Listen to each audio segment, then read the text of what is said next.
Ancient Aliens nos dice, en el libro de Ezequiel, el profeta describe un carro volador, que contiene ruedas dentro de ruedas, propulsadas por los ángeles, aunque los historiadores de la Biblia sugieren que Ezequiel estaba hablando simbólicamente sobre los terribles enemigos que enfrenta Israel. Pero podría ser otro ejemplo de una visita extraterrestre, la prueba de que existieron aviones prehistóricos.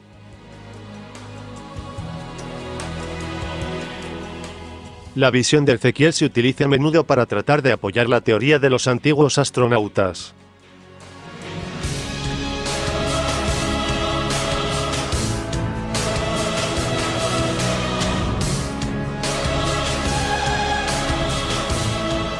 Vamos a echarle un vistazo de cerca y ver si en realidad se soporta esta idea. Primero tenemos que estar en desacuerdo con el narrador con que los eruditos bíblicos creen que esta visión se está refiriendo a los enemigos de Israel. No me puedo imaginar a ningún estudioso de la Biblia diciendo esto, ya que es expresamente dicho en el libro que la visión es de la gloria de Dios en su trono. He leído decenas de comentarios por los estudiosos de la Biblia en Ezequiel y nunca he encontrado uno que dijo que esto se refería a los enemigos de Israel.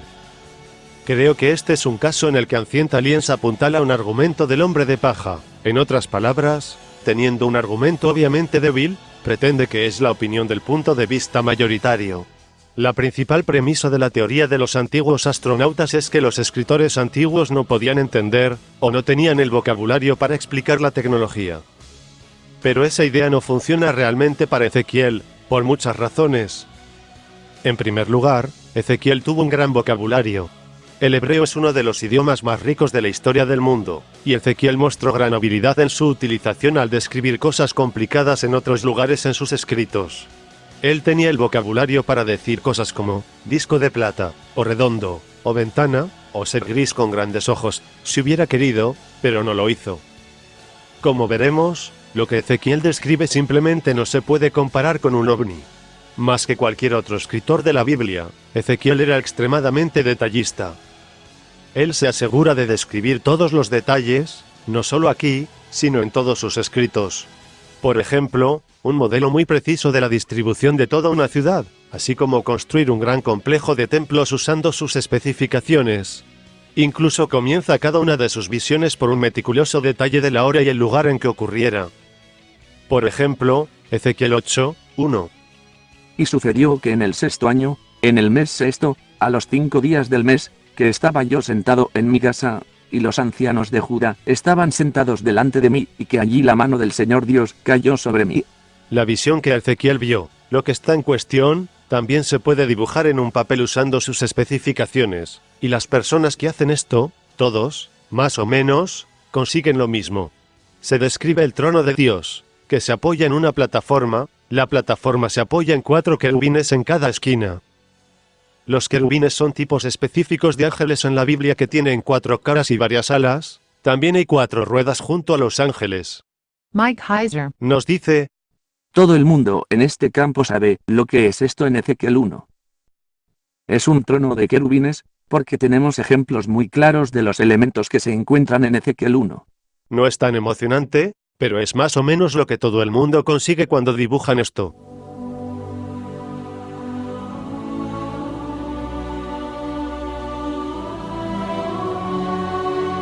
Bueno, casi todo el mundo. Joseph Blumrich Es su proverbial científico de cohetes. Trabajó en el proyecto lunar de la NASA, y, con la mente de un ingeniero de cohetes, comenzó a buscar lo que estaba escrito en la primera parte del libro de Ezequiel, y después de meses de investigación, Joseph Blumrich llegó a la conclusión de que lo que Ezequiel describe en su informe de testigo ocular fue de hecho un tipo de nave espacial. Joseph Blumrich Seguiría este camino al escribir las naves espaciales de Ezequiel. Ok, ellos dicen que este tipo, que dicen que es súper inteligente, realmente estudió el libro de Ezequiel, y dicen que lo que obtuvo fue este artilugio con 4 hélices en la parte inferior de cada esquina. El mayor problema con esta teoría es la atención a los detalles de Ezequiel. Simplemente no hay manera de conseguir este artilugio de lo que describe Ezequiel.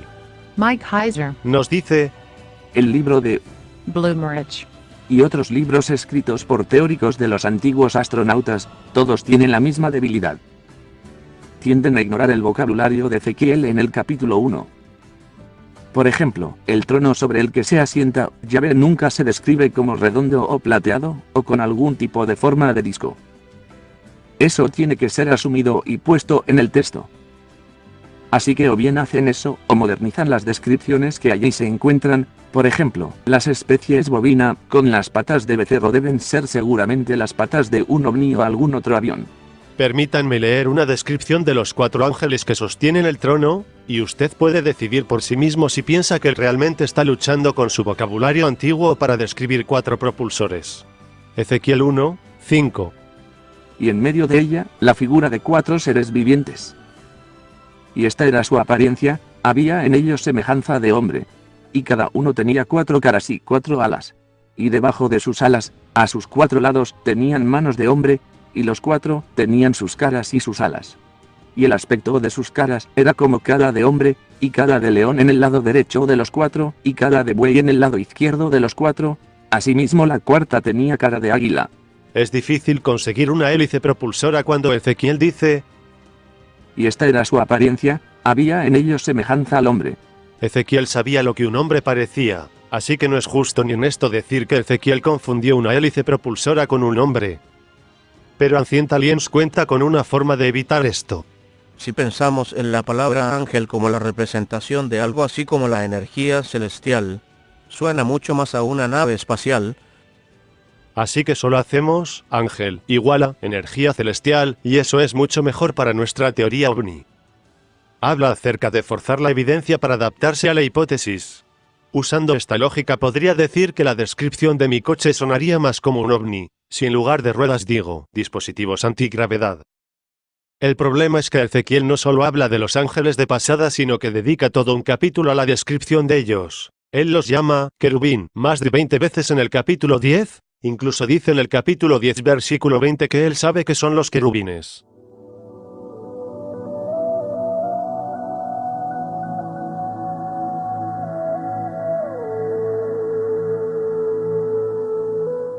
Mike Heiser. Es muy lógico suponer que la lectura del antiguo astronauta en la mente moderna está en lo cierto cuando la persona antigua ha hecho casi todo lo que puede hacer para describir de lo que está hablando, y usted simplemente ignora lo que dicen. Es muy inconsistente decir que usted está leyendo un texto antiguo solo para mirar y dejar a un lado lo que los creadores de ese texto pensaban. Una cosa que ayuda a disipar las teorías del ovni de Ezequiel es por ver lo común que esta idea del trono está en otros lugares de la Biblia. Nadie parece pensar que en estos otros pasajes hablen de los ovnis, pero obviamente están hablando de la misma cosa que en Ezequiel. Por ejemplo, en el libro de las Revelaciones, cuando Juan fue llevado al cielo y, específicamente, al trono de Dios, así es como él lo describe. Revelaciones 4, 2. Y al instante yo estaba en el espíritu, y he aquí, un trono establecido en el cielo, y en el trono, uno sentado. Revelaciones 4, 6. Y delante del trono había como un mar de vidrio semejante al cristal, y junto al trono, y alrededor del trono, 4 seres vivientes llenos de ojos delante y detrás. Revelaciones 4, 7. Y el primer ser viviente era semejante a un león, el segundo era semejante a un becerro, el tercero tenía rostro como de hombre, y el cuarto era semejante a un águila volando. Revelaciones 4, 8. Y los 4 seres vivientes tenían cada uno 6 alas, y alrededor y por dentro estaban llenos de ojos, y no cesaban día y noche de decir: Santo, Santo, Santo es el Señor Dios Todopoderoso, el que era, el que es, y el que ha de venir. Daniel el profeta hasta menciona que el trono de Dios tiene ruedas, en Daniel 7, 9. Mike Heiser. Los otros lugares en la Biblia hebrea que describen el trono de Dios no tienen un montón de detalles. Isaías 6 es un ejemplo familiar, donde aparece Isaías ante el trono de Dios con la Serateme y otros seres divinos allí. Creo que la mejor opción para este tema en particular se encuentra en Daniel 7. Usted tiene el anciano de los días sentado en un trono, y se llama un trono. La palabra para el trono en realidad aparece en el pasaje. La cuestión aquí, ya que sabemos que es un trono porque Daniel lo llama un trono, es que es muy importante observar cómo se describe el trono. Tiene ruedas. Cuenta con descripciones de fuego. Los investigadores han sabido por mucho tiempo que la descripción del trono en Daniel 7 tiene los mismos elementos que en Ezequiel 1, por lo que es claramente un trono, y algunos de los otros pasajes ayudan a entender eso. Podríamos seguir por otros pasajes, pero el punto es que de acuerdo con la Biblia el trono del Dios está sostenido por 4 ángeles con alas múltiples, que están sobre ruedas. Pero ahora viene la parte interesante, parece que incluso las otras culturas, desde Sumeria a Egipto y por todas partes, también sabían que los tronos de los reyes, y en especial el de Dios, eran sostenidos por querubines, y que tienen ruedas, así como otros elementos descritos por Ezequiel. Sabemos esto debido a las obras de arte del mundo antiguo. Hay miles de piezas de arte de la antigüedad que muestran diversos elementos que Ezequiel describe del trono de Dios.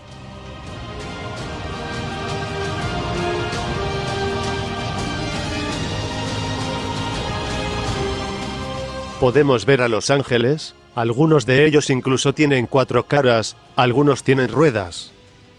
Tienen la plataforma y el trono. Mike Heiser. En términos de la iconografía, de nuevo, lo que me gusta describir como las Polaroids, fotos instantáneas, del antiguo mundo del Viejo Testamento. Imágenes que nos dejaron de las cosas que estamos hablando. La idea de una deidad sentada en un trono que en realidad era un carruaje llevado por seres sobrenaturales, y describirlo como un carruaje celestial es muy común. Sin embargo, cuando se representa, nunca se ha representado como algo que pudiéramos pensar que es un ovni. Nada de triángulos. Ni discos redondos. Nada como eso. Es una silla. Es un trono que tiene algún tipo de plataforma, con la deidad Yahvé sentado sobre varias criaturas celestiales. También hay un montón de problemas lógicos básicos en la teoría del antiguo astronauta con la idea de que Ezequiel está hablando de un ovni. He aquí uno de ellos. Bueno, eso suena como llamas. Eso suena como la propulsión. Ningún físico, por muy simpático que sea esta causa, diría que el uso de un motor de combustión para el viaje interestelar es posible. Por no hablar de que este fuego especial proviene del carbón en el altar, de modo que sería una nave espacial interestelar alimentada por carbón.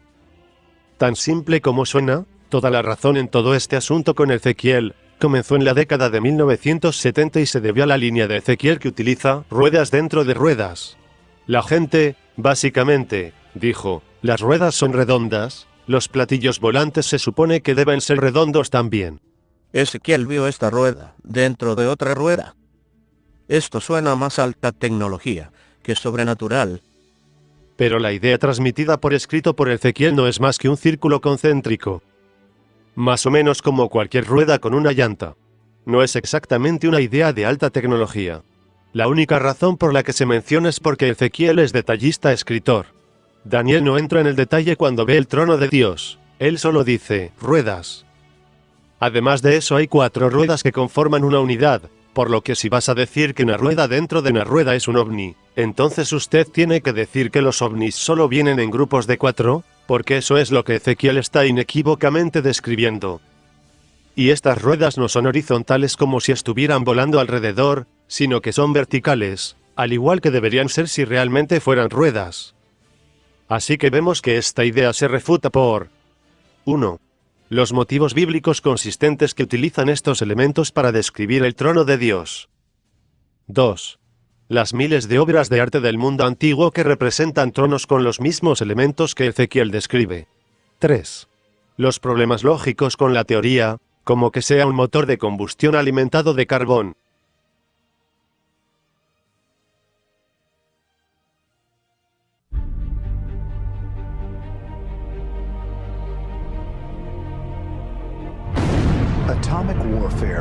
Ancient Aliens nos dice, La guerra atómica entre las civilizaciones antiguas puede sonar como algo salido de una novela de ciencia ficción, pero las descripciones de sucesos mortales similares se pueden encontrar en el muy similar texto que el Dr. Oppenheimer citó después de la prueba atómica en Nuevo México.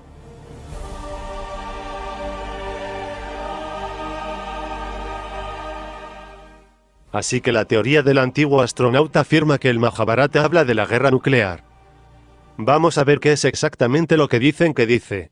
Una referencia que tenemos, por ejemplo, habla de que estas explosiones eran más brillantes que 1000 soles. Y cuando ocurrieron estas explosiones, los soles daban vueltas en el aire, los árboles se incendiaron, y solo había esta destrucción masiva. Después de esas explosiones, las personas que sobreviven comenzaron a perder su cabello y las uñas empezaron a caerse. Quiero decir, justo ahí, tenemos una referencia concisa de envenenamiento por radiación, lluvia radioactiva, y esos textos son de miles de años de antigüedad. El Mahabharata en realidad no dice nada de eso. Estas afirmaciones exactas sobre el cabello, las uñas que se caían y una explosión más brillante que 1000 soles, se han repetido por los teóricos de los antiguos astronautas tantas veces que ellos piensan que es verdad, pero el origen de este hilo era un libro francés llamado La Mañana de los Magos. Nadie que hace esta afirmación puede en realidad decir el sitio donde aparece en el Mahabharata. Lo que hace que sea muy difícil para la gente llevar a cabo esto, porque el Mahabharata contiene más de 1,8 millones de palabras, así que si usted acaba de decir que está ahí, en alguna parte, solo confía en mí, se puede casi salir con la suya. Como ya habrán adivinado por ahora, tienen una muy buena razón para cubrir sus pistas y no indicar la referencia. Por ejemplo, vamos a considerar la afirmación sobre el pelo y las uñas de las personas, que se caen debido a esta arma. En primer lugar, no había ningún arma involucrada en esa historia, que era una parte de un mal presagio, y esto es lo que en realidad dice. Las calles bullían de ratas y ratones, ollas de barro mostraban grietas o estaban rotos sin causa aparente. Por la noche, las ratas y los ratones carcomían el cabello y las uñas de los hombres dormidos. Así que las ratas le mastican fuera, no era el resultado de la lluvia radiactiva. ¿Qué pasa con la explosión de una bomba que era más brillante que 1000 soles? Esto es lo que el pasaje dice en realidad.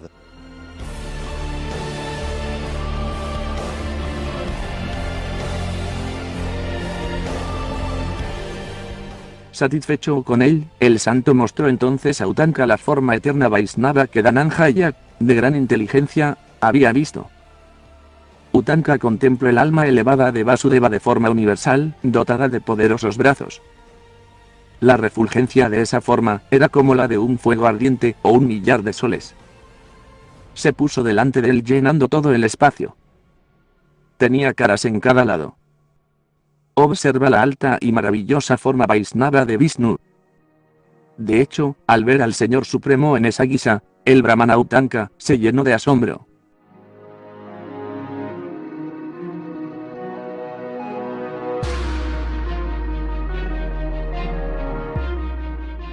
Jason Colavito. Dice lo siguiente al respecto.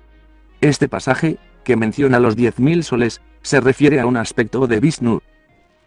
Es representativa de muchos pasajes en los que la línea poética estándar 10.000 soles se utiliza para describir una deidad. No se refiere al flash específico de una explosión nuclear a menos que uno se imagine a los dioses estar explotando. Si a usted le gustaría saber más acerca de las citas tergiversadas engañosas de textos antiguos que se refieren a la idea de las armas nucleares antiguas, vea Jason Colavito. en su excelente libro, Las bombas atómicas antiguas, realidad, fraude y el mito de la guerra nuclear prehistórica. Vamos a pasar a la siguiente línea de evidencia de Ancient Aliens sobre este punto, que está todo centrado en torno a una ciudad antigua, sitio arqueológico ahora, llamada Mohenjo-Daro, en Pakistán. Ancient Aliens afirma que había una bomba nuclear lanzada allí en el pasado antiguo. Dan varias razones para creer esto. Se han encontrado esqueletos tumbados boca abajo en la calle, muchos de la mano. Su cara y posicionamiento del cuerpo sugieren que sufrieron una muerte violenta repentina. Usted tiene una cultura de gente que, literalmente, yacían muertos en la calle.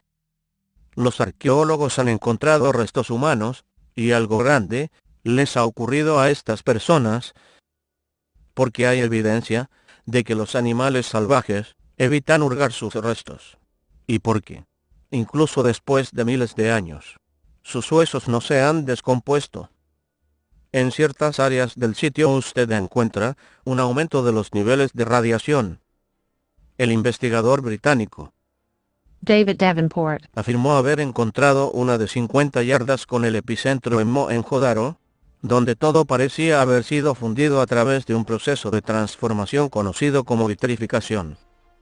La vitrificación es un proceso en el que un tipo regular de piedra consigue fundirse en un estado de magma, y luego se endurece de nuevo. Pero una vez que la piedra se endurece de nuevo, se siente como vidrio. En Mohenjo-Daro encontramos evidencia de la vitrificación, que solo podría haberse logrado si el material fue expuesto a calor extremo por algún tipo de explosión.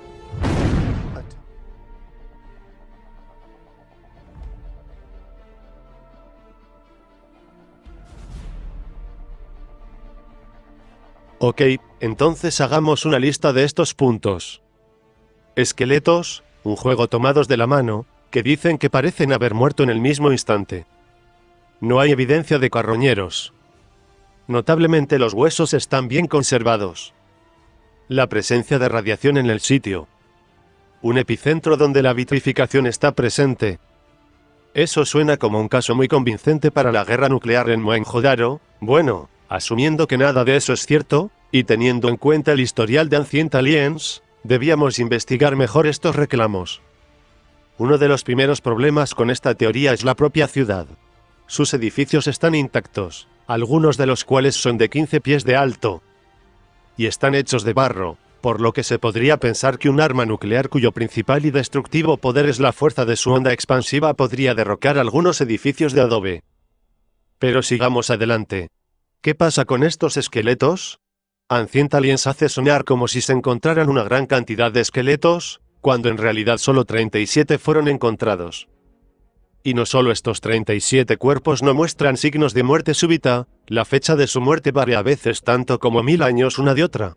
Ninguno de los arqueólogos implicados pensó que estos esqueletos sugieren una catástrofe repentina. Y para empeorar las cosas para Ancient Aliens todos los cuerpos fueron enterrados. La idea de que estaban tendidos por las calles no es cierta. De hecho, casi todo lo que Ancient Aliens dijo acerca de esto es completamente falso.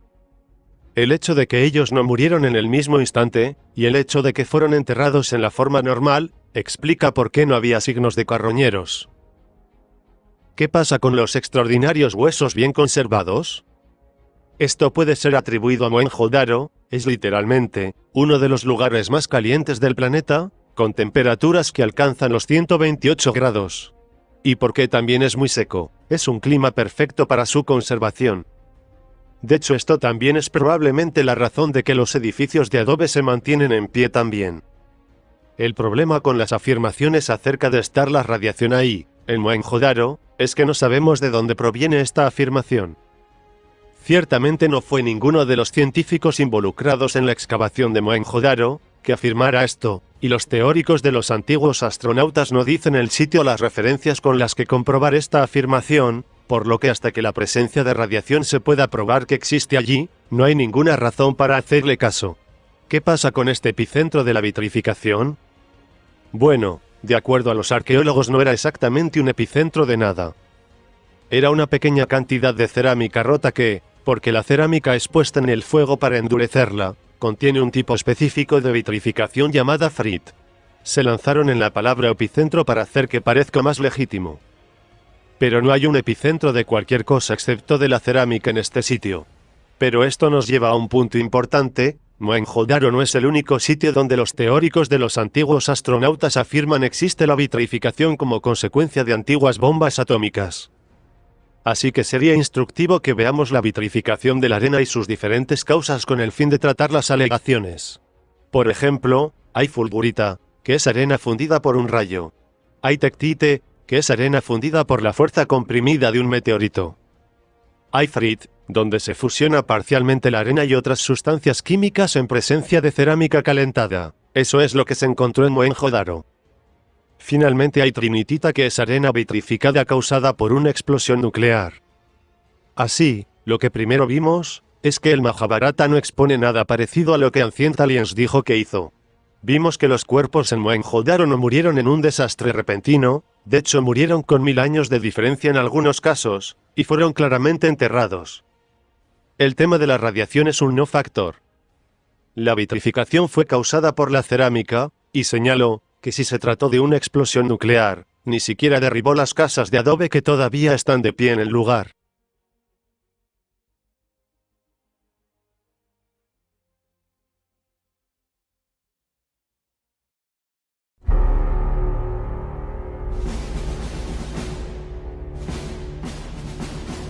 Los textos sánscritos antiguos datan tanto como 6000 años antes de Cristo. ¡Wow! ¿6000 antes de Cristo? ¿En serio? En realidad el más antiguo de estos textos serían los Vedas, que datan de entre el 500 al 1500 antes de Cristo. Ancient Aliens simplemente añade otros 5000 años, como si nadie se diera cuenta.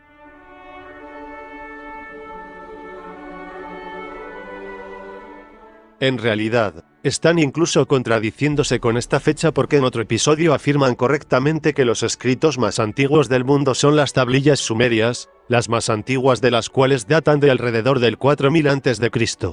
Entonces, ¿por qué ahora nos dicen que hay algunos escritos 2000 años más antiguos que los escritos más antiguos? Creo que nadie lo sabe.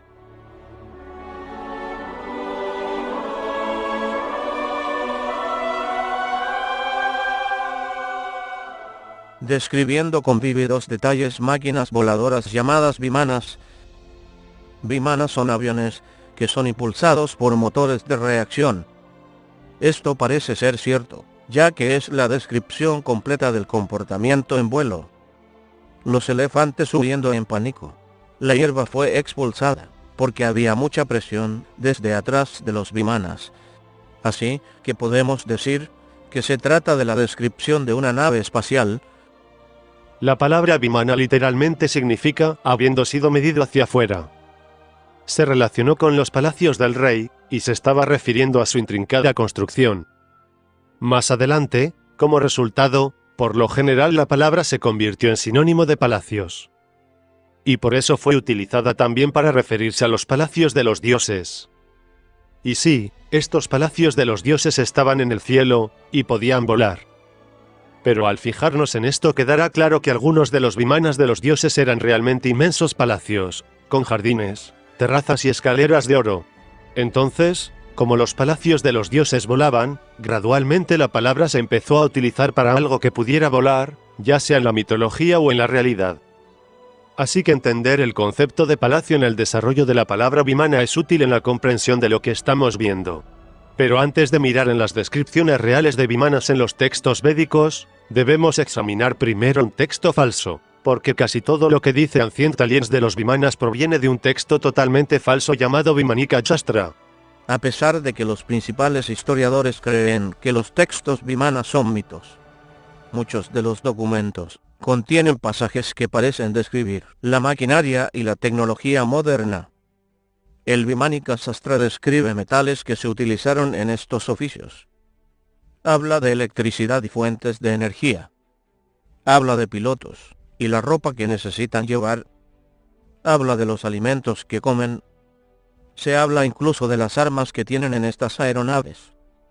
Los manuales de vuelo de los vimanas son bastante similares a los manuales de vuelo que usted encuentra a bordo de un avión de pasajeros, o en los reactores militares.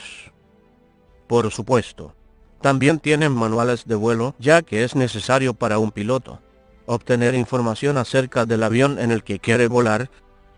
El Vimanika Shastra no es un texto antiguo original. Se canalizó, o fue dictado, en 1918 y el autor es del mundo de los espíritus. El espíritu que supuestamente dictó el texto decía ser un antiguo vidente llamado Bharadvada, que es prominente en algunos escritos antiguos. Así que supongo que es lo que se supone que debería dar credibilidad al texto, es decir, la idea de que supuestamente lo dictó el fantasma de un antiguo. Pero no están seguros si esa versión de la historia es verdadera, ya que la primera mención de esto fue en 1952 por el hombre que supuestamente encontró y tradujo este texto en 1918, así que hasta donde cualquiera puede saber. Él pudo haber inventado toda la canalización de una famosa historia de fantasmas que apareció en 1952. El texto en sí se lee como un manual técnico que describe los detalles de cómo operaban los vimanas. Incluye la descripción de lo que sonaría como una idea muy técnica en el año 1918 o en 1952, algo llamado motor de vórtice de mercurio.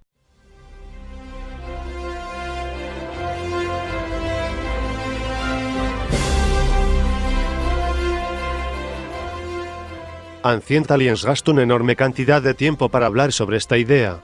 El Vimanika Shastra, o ciencia de la aeronáutica, indica que los vimanas usan un sistema de propulsión basado en una combinación de giroscopios, la electricidad y el mercurio. ¿Cómo es esto posible? El mercurio es un elemento inusual. El mercurio es un metal. También es un líquido, y es un conductor de la electricidad. El Vimanika Shastra sugiere que los vimanas fueron impulsados por varios giroscopios situados en el interior de un vórtice de mercurio líquido sellado.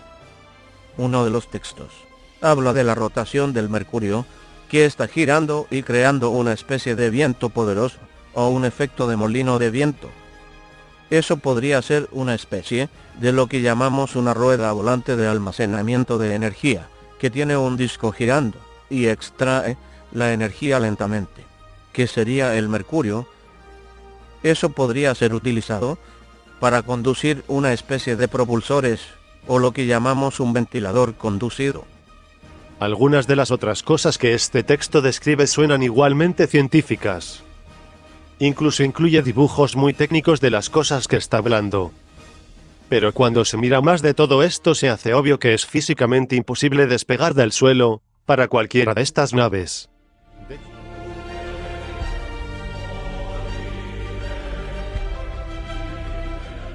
De hecho, 20 años después, en 1974, se realizó un estudio sobre los textos y los dibujos por el Instituto de Aeronáutica y Mecánica de la Ciencia en Bangalore, India.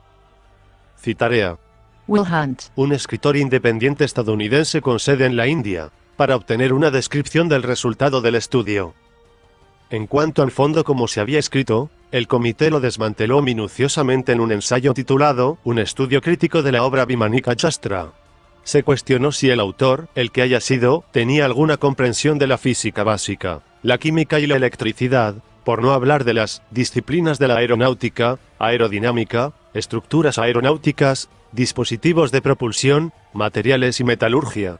Su conclusión: ninguno de los aviones tiene propiedades o capacidades para poder volar. Las geometrías son inimaginablemente terribles desde el punto de vista del vuelo, y los principios de propulsión hacen resistencia en lugar de ayudar a volar.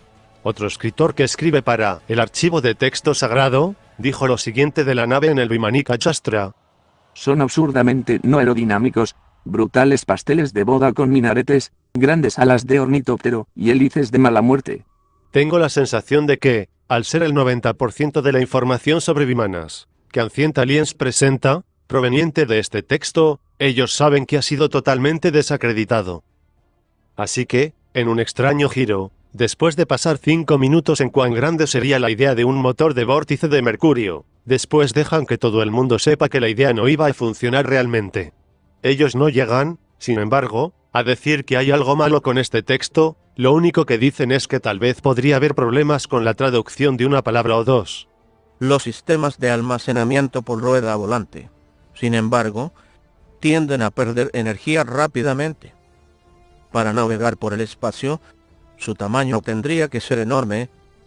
No está del todo claro que este sería un dispositivo práctico. Tal vez la gente estaba tratando de describir algo que para ellos era parecido. Puede que no haya sido realmente mercurio. Podría haber sido otro metal líquido. El motor de vórtice de mercurio es tal vez un fallo en la traducción, porque el vórtice no es un material muy adecuado para un motor a reacción. Así que vamos a pasar a las menciones de vimanas en los auténticos textos védicos antiguos. Como ya he mencionado, la palabra vimana llegó a significar palacio, y cuando se trataba de un palacio de un dios, por lo general, el palacio era capaz de volar. Cuando nos fijamos en el desarrollo de los vimanas cronológicamente, el misterio que les rodea se desvanece. En primer lugar, ni siquiera se mencionan en los textos anteriores, y cuando por fin se mencionan, durante los siguientes 1000 años de ser mencionados, siempre tienen ruedas y son tirados por caballos. No es exactamente un motor de vórtice de mercurio. Luego, alrededor del año 500 a.C., los carros pierden sus caballos y se representan volando por su cuenta. Jason Colavito, Dice lo siguiente acerca de las primeras menciones de vimanas sin caballos. La primera de ellas es el carro volador del rey terrenal Ravana, llamado Puspaka. En la época del Mahabharata, 400 a.C., estos carruajes voladores habían crecido en tamaño y un año fue descrito como de 12 codos de circunferencia, pero nunca perdieron las grandes ruedas, que los marcaban como derivados de los carros tirados por caballos terrenales. También es interesante ver cómo los teóricos de los antiguos astronautas distorsionan la descripción real de vimanas en los textos védicos para que suenen como ovnis. Por ejemplo, la siguiente es una cita del libro de David Childress. donde se supone que está citando la descripción de un vimana de un texto antiguo. Leeremos lo que él dice a sus lectores, y luego el texto antiguo real y observen las diferencias. Primero veamos la versión de Childress. Cuando amaneció, Rama, tomando a Puspaka, el carruaje celestial enviado por Bimpisand, estaba listo para partir. El carro era autopropulsado. Era grande y finamente decorado. Tenía 2 pisos y muchas cámaras con ventanas, y estaba cubierto con banderas y estandartes. Emitía un sonido melodioso, mientras recorría su camino aéreo. Y ahora, esto es lo que dice realmente el Ramayana. Y el poderoso mono subió al espléndido carruaje Puspaka, que contenía figuras de lobos, hecha de cartas Vana y de Ir Anja, agraciado con grandes columnas divinas, como ardiendo en todo su esplendor, a lo largo de adornadas y estrechas habitaciones y salones secretos, atravesando los cielos, y se asemeja a Meru Mandara, y semejante al sol en llamas, hábilmente criados por Vikvakarma, con escaleras de oro y asientos elegantes y grandes hileras de ventanas de oro y cristal, y tarimas compuestas de zafiros, esmeraldas y otras gemas magníficas, embellecidas con nobles vidrumas, piedras preciosas y perlas redondas, como también con terrazas enyesadas, recubiertas con rojo sándalo, como el oro, y con un aroma sagrado, semejante al nuevo sol naciente. Sundarakandam 9. Kalavito. Dice de esto. En otros lugares es descrito como lleno de árboles frutales, y a veces es dibujada con gansos. No conozco ningún ovni que tenga terrazas de yeso y pintura roja.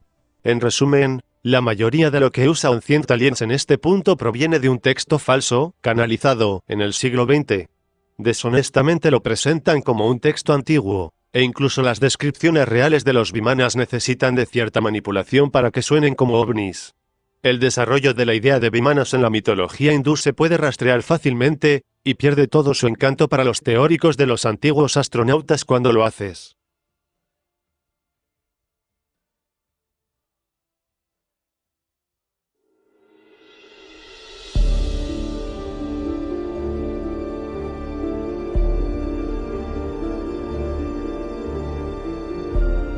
En los antiguos textos de Sumeria, tenemos descripciones de estos seres descendiendo del cielo, llamados los Anunnaki. El término Anunnaki significa aquellos que vinieron del cielo.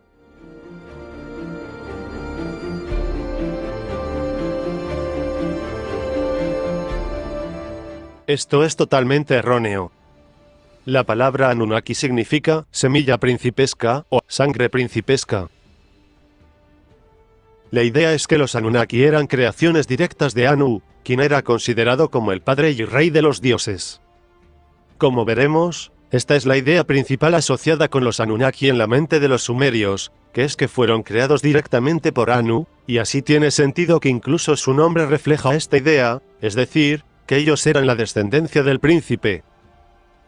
El término en sí mismo significa de simiente real o semilla principesca porque los Anunnaki eran considerados descendientes de Anu o An, el gran dios del cielo. Los Anunnaki eran también la descendencia de An, y su consorte Ki, el cielo y la tierra. Tenemos esta pareja divina de la forma en que los mesopotámicos concebían su panteón.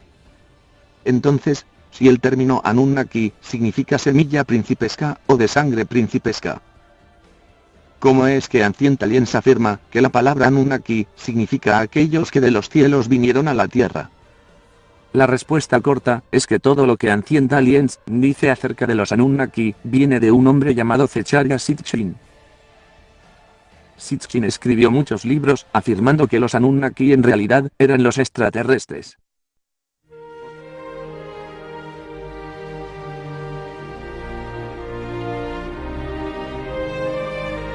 Por desgracia, en la época que se escribió esto, en los años 70, no había muchas formas de que la gente común comprobara si lo que estaba diciendo era verdad o no.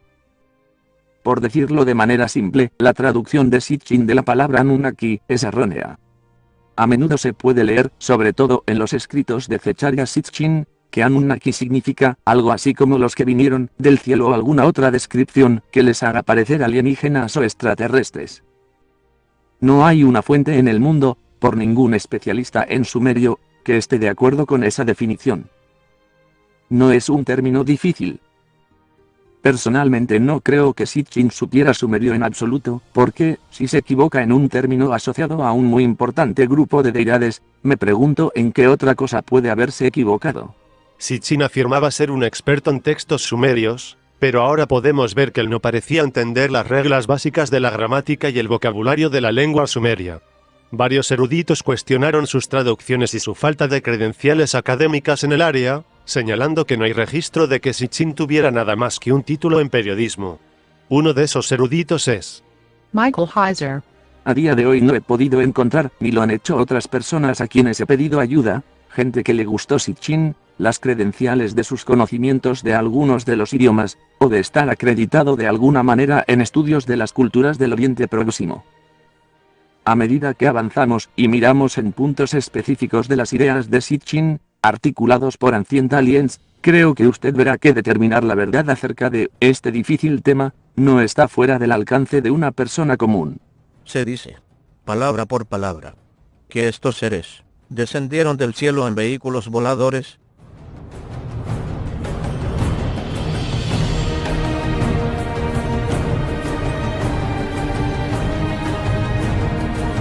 Esta es una afirmación absurda. Desafío a cualquiera a encontrar ese texto, palabra por palabra.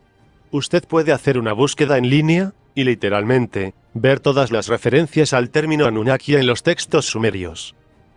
La única vez que se refiere a algo similar es cuando habla de los Anunnaki, siendo creaciones directas de Anu, en el cielo. Aquí algunos ejemplos: los Anunna, los dioses, a quienes Han concibió en el cielo. Los Anunna, a quienes Han en el cielo concibió. Estos textos hacen hincapié en el punto de que el principal concepto sumerio respecto a los Anunnaki era que estaban creados directamente por An, que es lo que se está diciendo aquí. La idea de que el texto dice, descendieron de los vehículos voladores, es pura ficción. Y es la manera más respetuosa que se me ocurre para describir esto. Lo que hace Ancient Aliens aquí es mostrar imágenes del disco solar al lado cuando hablan de los Anunnaki, y supongo que esperan que el público piense que los textos hablan de estos discos como naves espaciales en las historias sumerias, cuando en realidad los discos solares vistos en la iconografía no están asociados con los Anunnaki en absoluto, sino más bien con el sol y el dios del sol. Esa es la razón, probablemente, por la que Giorgio Tsoukalos dice lo siguiente: y siempre fueron descritos o representados flotando sobre, entre comillas, la gente común. Dado que los Anunnaki nunca se representan flotando sobre la cabeza de las personas, podemos ver que ellos quieren que la gente crea que el icono del disco solar es una nave Anunnaki. Esto es erróneo por varias razones. Número 1. Los discos solares en la cultura sumeria en realidad representaban al sol, o al dios sol. Todos los días se ve al sol viajando a través del cielo y esto ha sido facilitado poniendo alas en el sol. Usted necesita saber que no hay nada en estas descripciones del sol en los textos sumerios que pueda sugerir que estaban hablando de un ovni. Por aburrido que pueda ser, en realidad estaban hablando sobre el sol.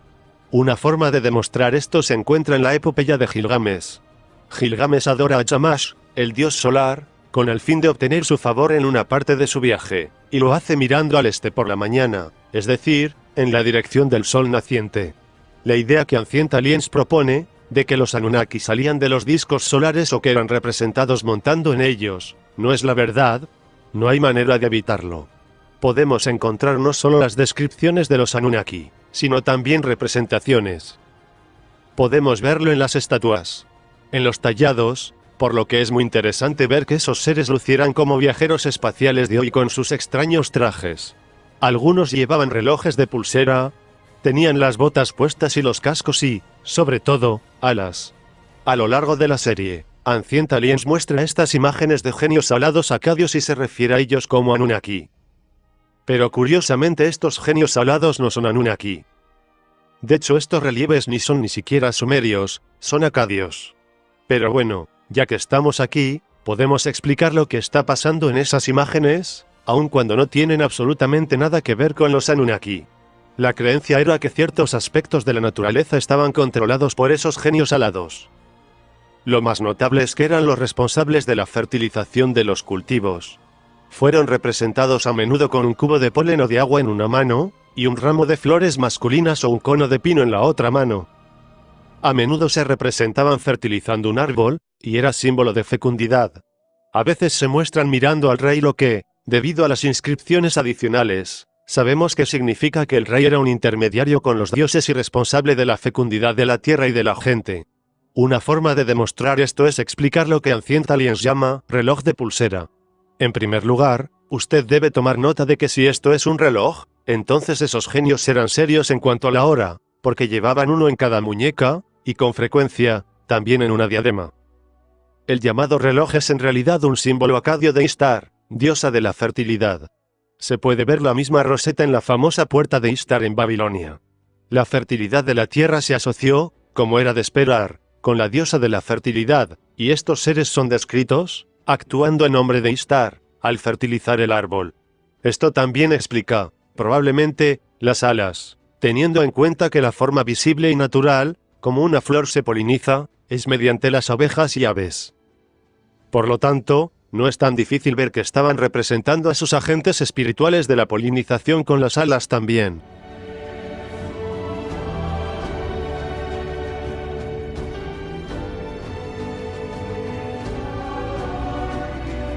Secharya Sitchin ha sugerido esencialmente que la razón por la que nos visitaron en el pasado remoto es que el planeta natal de los antiguos astronautas necesitaba oro para su atmósfera, y que su contenido de oro en la atmósfera se estaba agotando, por lo que vinieron a la Tierra para extraer oro y llevarlo a su planeta de origen.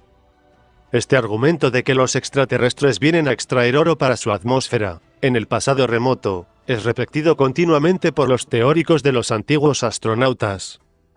De hecho, se ha convertido en algo así como una idea fundamental dentro del movimiento.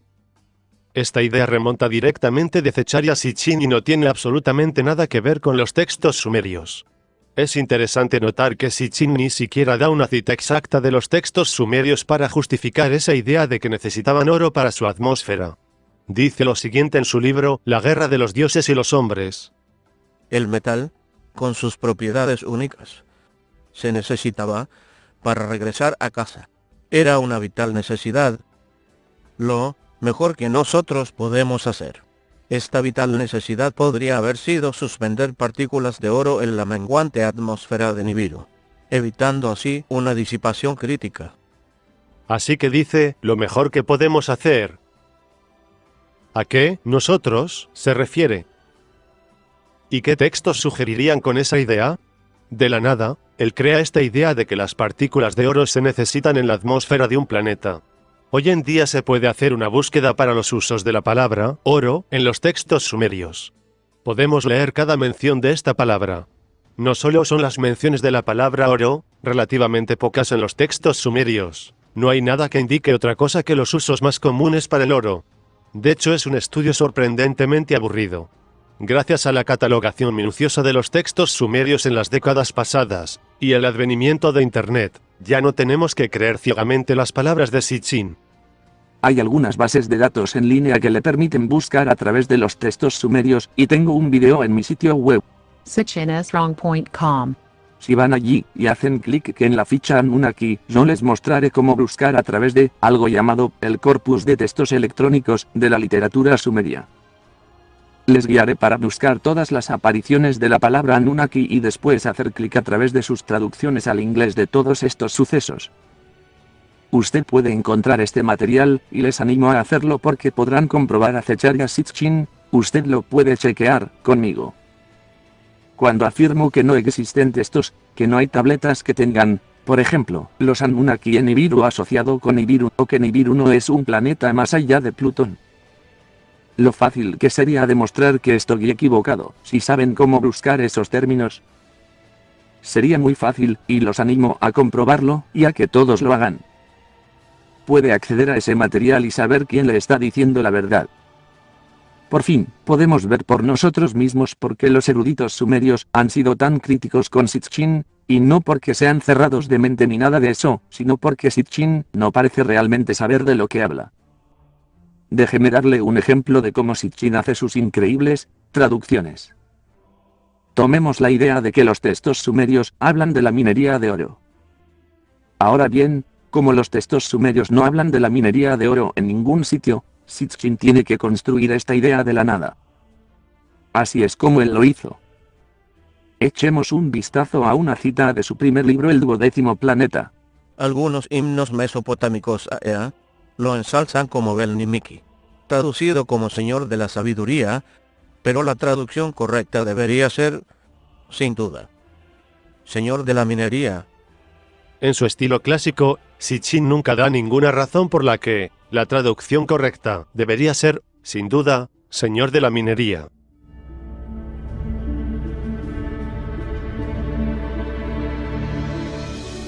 Él solo dice que debe ser y lo deja ahí. Una vez más, tenemos diccionarios sumerios escritos por los propios escribas, y los sumerios no están de acuerdo con Sitchin aquí en absoluto, así que, ¿por qué nosotros deberíamos estarlo? Creo que una manera para demostrar lo mala que es esta traducción es leer un poco acerca de Ea, o de la sabiduría de Enki, en su contexto, y permitirá ver si tiene sentido su significado como sabiduría o si realmente significa minería. Este es un ejemplo de un texto sumerio llamado Enum Elish. Aquel que entiende todo. El sabio, el grande, Ea, que sabe todo lo que es, él percibe la trama. Él la contrarresta con un poderoso hechizo.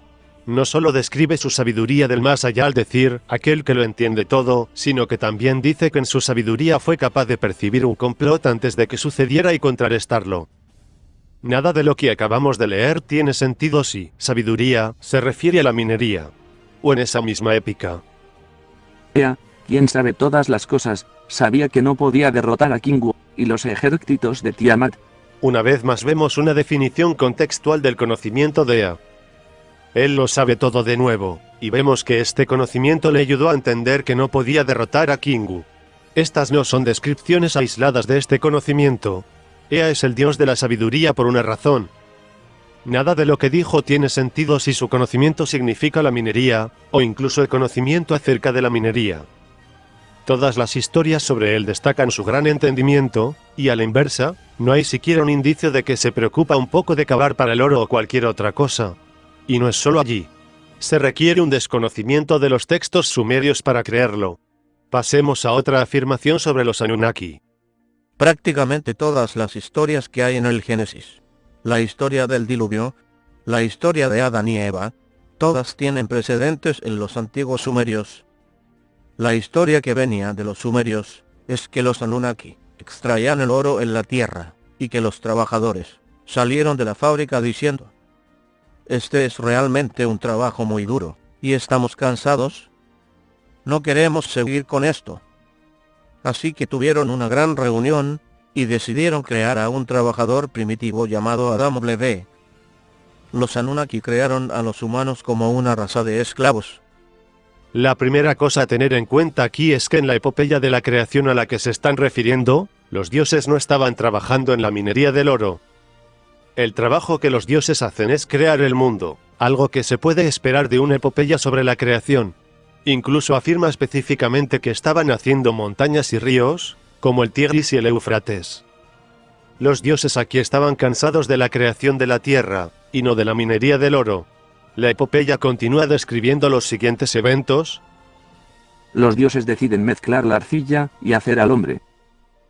Cuando la versión de hombres que hicieron aumentaron en número, el ruido que hacían enfureció a los dioses. Ellos deciden matarlos con un diluvio. Un hombre es instruido para construir un barco. Puso animales en él. Llueve durante 7 días y 7 noches. El hombre y su familia se salvaron. Hay muchas similitudes entre estos escritos sumerios y los relatos bíblicos de la creación del hombre y el diluvio de Noé. Algunas personas piensan que esto se debe a que los escritores de la Biblia copiaron los anteriores escritos sumerios. Esto es problemático, ya que incluso los críticos especializados en este tipo de literatura antigua dicen que no hay evidencia del préstamo literario. De hecho, es todo lo contrario. Proponen que deben estar refiriéndose a una fuente común de información. Un artículo de A. Heedle, Arkansas Millard and D. Damrosch. concluye de esta manera: La dependencia literaria no se puede demostrar. Aquí, como en la mayor parte de los paralelos en la historia de los orígenes, se considera más probable que las tradiciones mesopotámicas y bíblicas se basan en una fuente común. Algunos entienden que esta fuente común pudiera ser una pieza de literatura más antigua, mientras que otros consideran que fue un evento real. Hill and Walton. Un estudio del Antiguo Testamento, publicado en 2010, añádase esto que no son solo los textos sumerios y la Biblia los que están hablando de la misma historia básica, pero los elementos obvios de esta historia se pueden encontrar en casi todas las culturas tempranas, independientemente de su ubicación. Tomemos por ejemplo la historia de Viracocha en Sudamérica. Viracocha creó los cielos y la tierra. A continuación tomó grandes piedras y les dio vida. Pero se convirtieron en gigantes, por lo que envió un diluvio para acabar con ellos.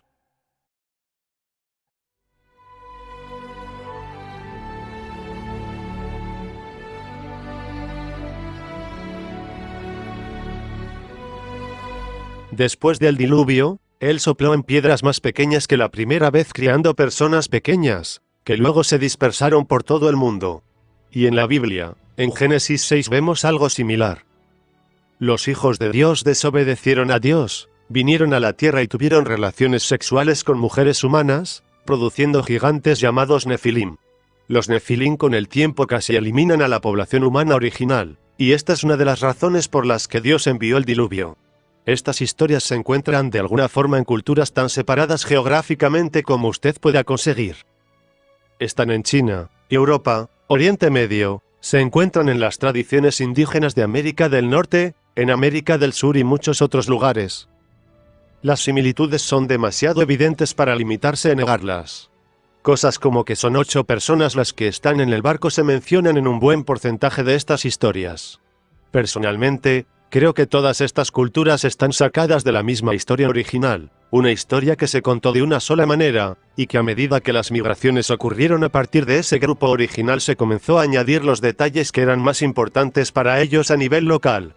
Como esta historia era contada, cada una de estas culturas creyeron sinceramente que estaban transmitiendo el verdadero origen de la humanidad a sus descendientes irónicamente. Si usted lo toma en serio, si realmente había una inundación y todas las personas excepto las del barco fueron destruidas, y si la mayoría de las culturas modernas descienden de ellos, el hecho de que todo el mundo parece haber heredado la misma historia tendría sentido, ya que esencialmente tenían los mismos 8 antepasados que experimentaron un evento tan espectacular, hasta tal punto como para pasar la historia a cada generación. Propongo que algo como esto realmente ocurrió en la historia antigua. No veo ninguna manera lógica a su alrededor. La pregunta que tengo es cuál de estas versiones está más cerca de la verdad. Ancient Aliens nos dice que la versión sumeria es la más cercana a la verdad, ya que se registraron anteriormente. Eso tiene sentido hasta cierto punto, pero hay que recordar que los hechos descritos en los textos sumerios eran todavía la historia antigua de los sumerios. Así que la cuestión no es tanto acerca de la fecha de la escritura, sino más bien su capacidad para preservar la historia. Le voy a dar un par de buenas razones para dudar seriamente de que a los relatos sumerios se deba dar más peso en lo que se diferencian de los demás. La primera es que los relatos sumerios son lógicamente inconsistentes. Tomemos, por ejemplo, que tanto en los relatos sumerios como en los bíblicos, se dan las dimensiones de la embarcación. El mero hecho de que una parte importante de esta historia sea de las dimensiones de la embarcación, es interesante, pero cuando se dibujan las dimensiones, tenemos por un lado el barco sumerio, siendo un gran cubo, y el bíblico es descrito por ingenieros navales como casi perfecto para mantener la estabilidad sin avería en el casco en mares muy agitados. Otra razón para no confiar en los textos sumerios en el que difieren de los demás es que, como todos los eruditos sumerios saben, los sumerios cambian constantemente los detalles de sus historias para adaptarse a las diferentes situaciones. Por ejemplo, los textos de la misma historia que se encuentra en el templo de Enki difieren de los encontrados en el templo de Inanna, incluso si son de la misma época, pero sobre todo si son de un periodo de tiempo diferente. Citando a un erudito sumerio, Las inconsistencias son una característica regular de la poesía sumeria. Él continúa diciendo que La integración de los diferentes textos de los escribas sumerios aparece a menudo un tanto descuidado. compara eso con los antiguos escribas hebreos, quienes eran conocidos por hacer un trabajo ultra serio. Tenían muchas reglas que gobernaban la escritura de sus textos sagrados.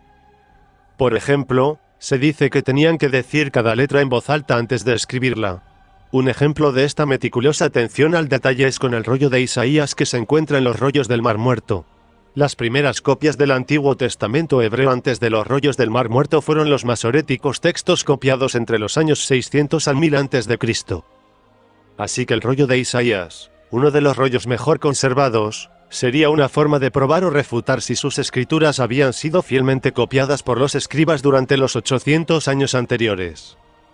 Al final resultó que hicieron un trabajo impecable y los escribas hebreos fueron reivindicados. Así que a la hora de decidir qué textos son más precisos, en lo que respecta con sus relatos de antiguos acontecimientos, es mucho más lógico suponer que al grupo con una tradición de preservación y transmisión de los textos exactos, se le debe dar más peso, que a una cultura como la de los sumerios, quienes parecían tener poco interés en la transmisión precisa de los detalles de sus historias.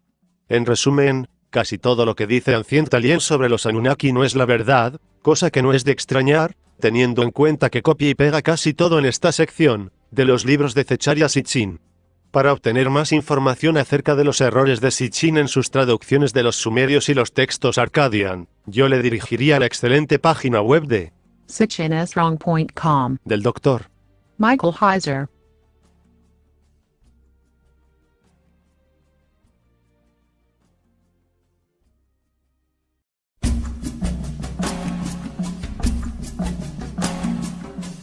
Los mitos antiguos están llenos de historias de dioses que descienden a la tierra para aparearse con los humanos, según muchas fuentes, incluyendo mitologías nórdicas y griegas, e incluso la Biblia.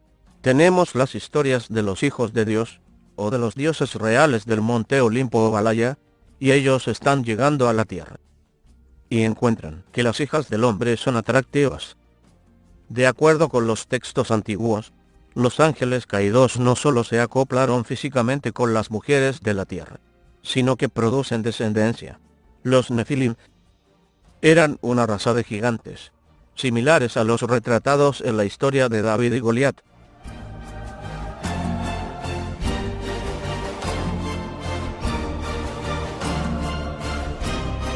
Yo estoy más o menos de acuerdo con la forma como empiezan aquí. Hay muchos textos de todo el mundo que parecen estar hablando de la misma cosa. También creo que debido a los temas inquietantemente similares de estos relatos, no es prudente descartarlos por completo como una idea común, que se puede esperar inventaran culturas independientes. Creo que este tema vale la pena estudiarlo con profundidad. Ancient Aliens parece sostener dos opiniones contradictorias sobre este tema. Por un lado, parecen tener claro que ellos creen que los extraterrestres visitaron la Tierra en el pasado antiguo y tuvieron relaciones sexuales con mujeres humanas porque las encontraban atractivas. Los textos antiguos hablan sobre el hecho de que todo el que visitó la Tierra en el pasado remoto, estos dioses, pensaron que las mujeres de la Tierra eran muy hermosas. En muchas ocasiones encontramos historias en las que los visitantes esencialmente se aparearon con mujeres de la Tierra. Fue mal interpretado, malentendido como algo divino que llegó aquí. Eran carne y sangre extraterrestres. Cuando nos fijamos en la mitología griega y muchas de las mitologías de todo el mundo, tienen estas historias de dioses que bajan del cielo y tienen relaciones sexuales con humanos y esencialmente crean un nuevo tipo de humano. Cuando todos esos encuentros pasaron, y cuando esas mujeres se acostaron con los dioses, lo cual se puede encontrar en muchos textos por todo el mundo, esas mujeres en realidad tuvieron relaciones sexuales con extraterrestres, y no con dioses, porque los dioses no existen.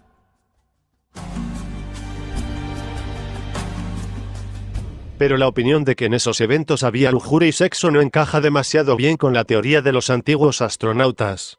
Ellos prefieren la opinión de que lo que ocurrió fue la inseminación artificial. Hoy día, la inseminación artificial es lo que sucede. Usted ya no tiene que mantener relaciones sexuales para tener bebés.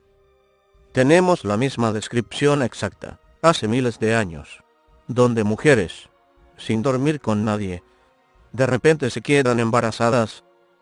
El problema es que estos textos tienen claro que el deseo físico por las mujeres por parte de los ángeles estaba involucrado. Así que para hacer que la inseminación artificial aparezca en los textos, Ancient Aliens se inclina a un nuevo mínimo. Uno de los rollos del Mar Muerto se llama el rollo de Lamec. ¿Quién es Lamec? Lamec era un pastor. Un día, la mujer de Lamec quedó embarazada, y él le dijo: esto es imposible. Yo no estuve aquí durante meses. Su mujer, Batenos, jura que nadie la tocó, pero Lamec no le cree, y va a su padre, Matusalén. Matusalén dice a Lamec: no puedo ayudarte. No puedo comprender esto. Creo a Batenos de que nadie la tocó, y te creo a ti. ¿Qué voy a hacer? Entonces Matusalén se dirige a su padre y abuelo de Lamec, Enoc. Enoc le dice a Matusalén que los guardianes del cielo han realizado una inseminación artificial en el vientre de Batenos, y que él debe aceptar a este niño, porque será el padre de una nueva generación humana. Y en la Biblia, este es Noé.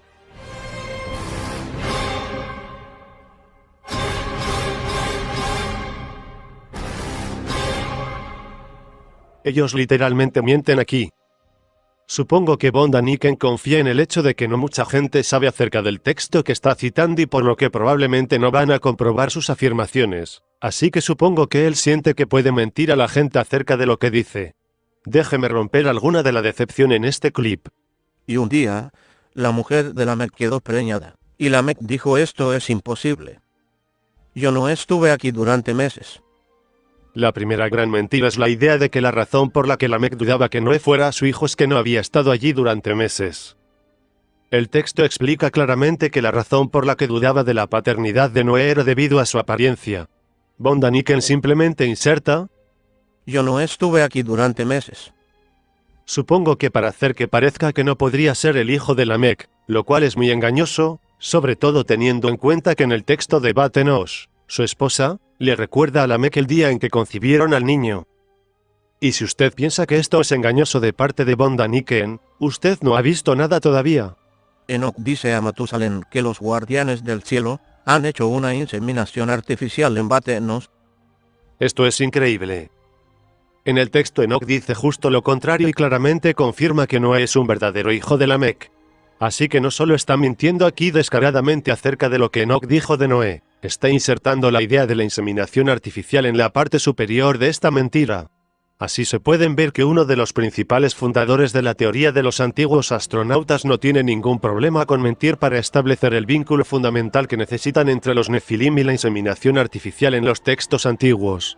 Aunque simpatizo con los teóricos de los astronautas antiguos en que los detalles consistentes en antiguos textos sobre los Nefilim nos llevan a la conclusión de que algo extraño realmente sucedió en el pasado antiguo.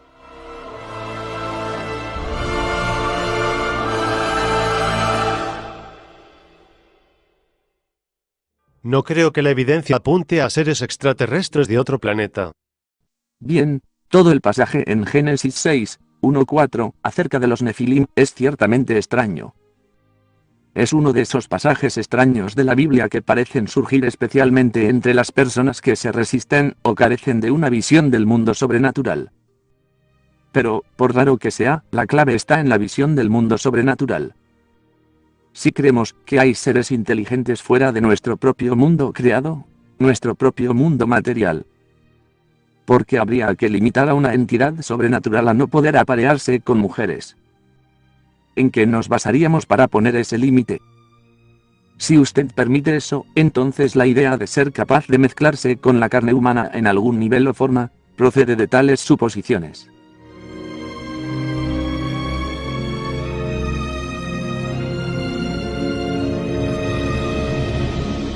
Creo que ya hemos visto que están siendo engañosos con la evidencia que presentan, pero también creo que están siendo engañosos con la evidencia que no están presentando. Por ejemplo, en muchos textos antiguos del cercano Oriente Antiguo hasta la antigua América, estos híbridos, o eventos relacionados con los Nefilim, son descritos en conjunción con una gran inundación. Estas historias, con ligeras variaciones, describen el diluvio porque la hibridación estaba en contra del Creador. Existen varias historias del diluvio en todas las culturas antiguas, por lo que lo más probable es que sea alguna especie de legítima memoria colectiva. El problema es que muchas de esas mismas fuentes y apologistas se olvidan de incluir los otros detalles que vienen junto con las historias de inundaciones. Uno de estos detalles serían cosas como la convivencia y algún tipo de interacción entre el mundo divino y el mundo humano que resultaron en extraña descendencia, como los Nefilim. Es complejo y bastante extraño, pero es consistente, y es la historia que diversas culturas han transmitido a sus descendientes. Realmente creían que esa unión antinatural había producido gigantes, pero de nuevo porque las historias consistentes de culturas antiguas están en conflicto con la teoría de los antiguos astronautas, ellos literalmente desechan la evidencia. Eran gigantes, o se trata de la palabra equivocada, y la correcta debería ser extraterrestres. Pero la palabra Nefilim realmente significa gigante, y el contexto de las historias claramente apoya esta idea. Su altura es a menudo descrita, o se dan las dimensiones de sus armas, cosas como esas. Realmente el término Nefilim significa exactamente gigantes. Esta es la forma en que los propios traductores antiguos lo entendieron, traductores de las versiones de la Biblia Septuaginta y arameos. Se pone muy complicado entender por qué es este el caso. Si visita usted mi sitio web sitchineswrong.com y hace clic en la pestaña denominada Nefilim, encontrará una explicación. Parte del problema, en mi opinión, son las diferencias en la definición de un ángel, según los textos antiguos, frente a la definición de acuerdo a la moderna cultura pop. Si quisiera usted determinar lo que es un ángel, y solo utiliza la Biblia u otros textos del cercano oriente, llegaría a la conclusión que tienen cuerpos totalmente funcionales, ya que pueden tener comidas con los humanos, pueden tocar a las personas, a menudo se les confunde con humanos, y en la historia de Sodoma y Gomorra la gente querían violar a los ángeles. Encontramos en la Biblia que los ángeles que decidieron rebelarse y tener relaciones sexuales con las mujeres humanas tenían que dejar un cierto tipo de cuerpo y cambiarlo por otro. En Judas 1:6, el tipo de cuerpo que se dice dejaron se describe en este verso como una morada. Y a los ángeles que no guardaron su estado original, sino que abandonaron su propia morada, los ha encerrado en prisiones eternas, bajo tinieblas, para el juicio del gran día.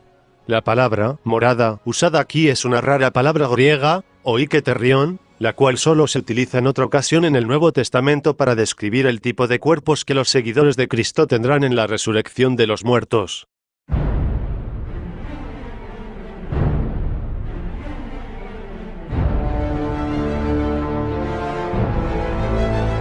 Así que básicamente dice que los ángeles dejaron un tipo de cuerpo por otro tipo y, de acuerdo a la Biblia, el segundo tipo claramente es capaz de sexo y reproducción. Hay precedente bíblico para la idea de que su carne es capaz de hacer las mismas cosas que nuestra carne. En otras palabras, si se va a asumir la carne, entonces esta traerá consigo sus posibilidades y, en cierto sentido, sus limitaciones también. En otras palabras, la Biblia explica con detalle lo que son los ángeles y cuáles son las capacidades con sus cuerpos, lo que hace la siguiente afirmación de von Daniken aún más engañosa. ¿Cómo pueden los ángeles tener sexo? Es imposible.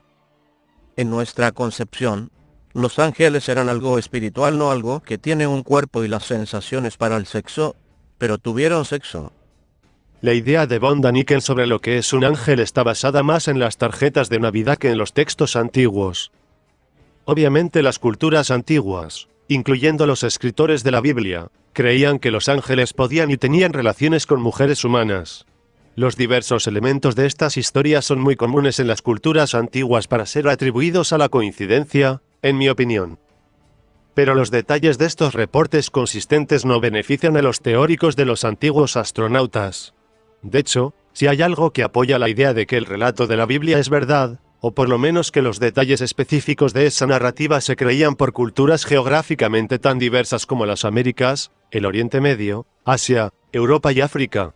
La idea de los Nefilim es una idea extraña, pero la idea de que los textos que los describen se refieren a los extraterrestres antiguos no coincide con la evidencia. Esta es probablemente la razón por la que Ancient Aliens tiene que tergiversar las pruebas para defender su postura.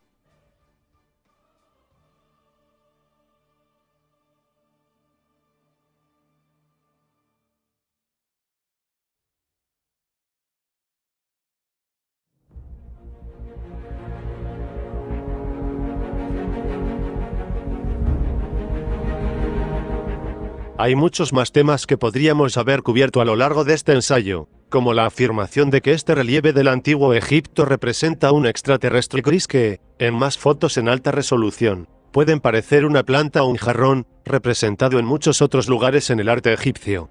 O esta supuesta escultura de una antigua nave espacial, que, según este artículo turco escrito en 2003, es una falsificación. El artículo cita al conservador del Museo Turco diciendo que es de unos 25 años de edad y de yeso. Ancient Aliens hace un montón más de afirmaciones en su serie, pero creo que hemos cubierto lo mejor que tenían para ofrecer.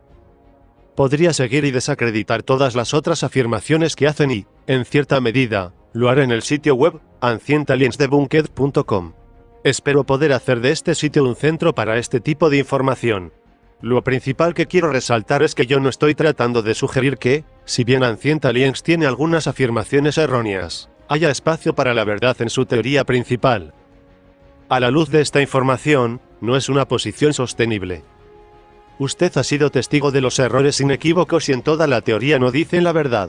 Les pediría que también echaran un vistazo largo y duro en los autores, los oradores y personalidades carismáticas que le llevaron a creer algunas cosas y ahora se puede ver que están equivocados. Espero que esto le ayude a darse cuenta de que no son tan inteligentes como ellos le han hecho creer, y a considerar otras falsedades que puedan haber enseñado. No debemos dejarnos llevar por este tipo de cosas. Tenemos que ser personas con los estándares más altos en cuanto a la verificación de lo que es verdad. No se convierta en esclavo de una figura de autoridad.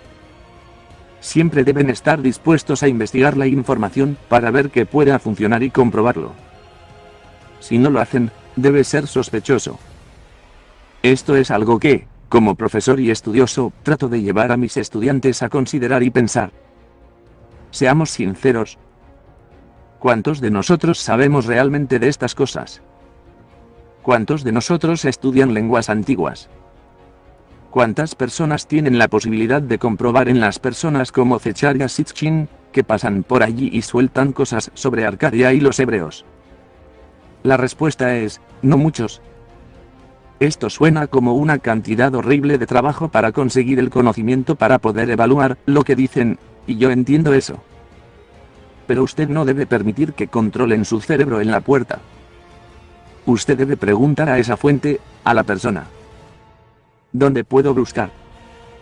¿Qué puedo hacer yo? ¿Qué puedo hacer para tratar de comprobar lo que dices? Por favor, visite el sitio web ancientaliensdebunked.com para ver las distintas secciones de esta película o descargarlo para su uso personal. Siéntase libre de utilizar esta película en cualquier forma que estimen conveniente, a excepción de cobrar por ella de alguna manera. Gracias por su tiempo.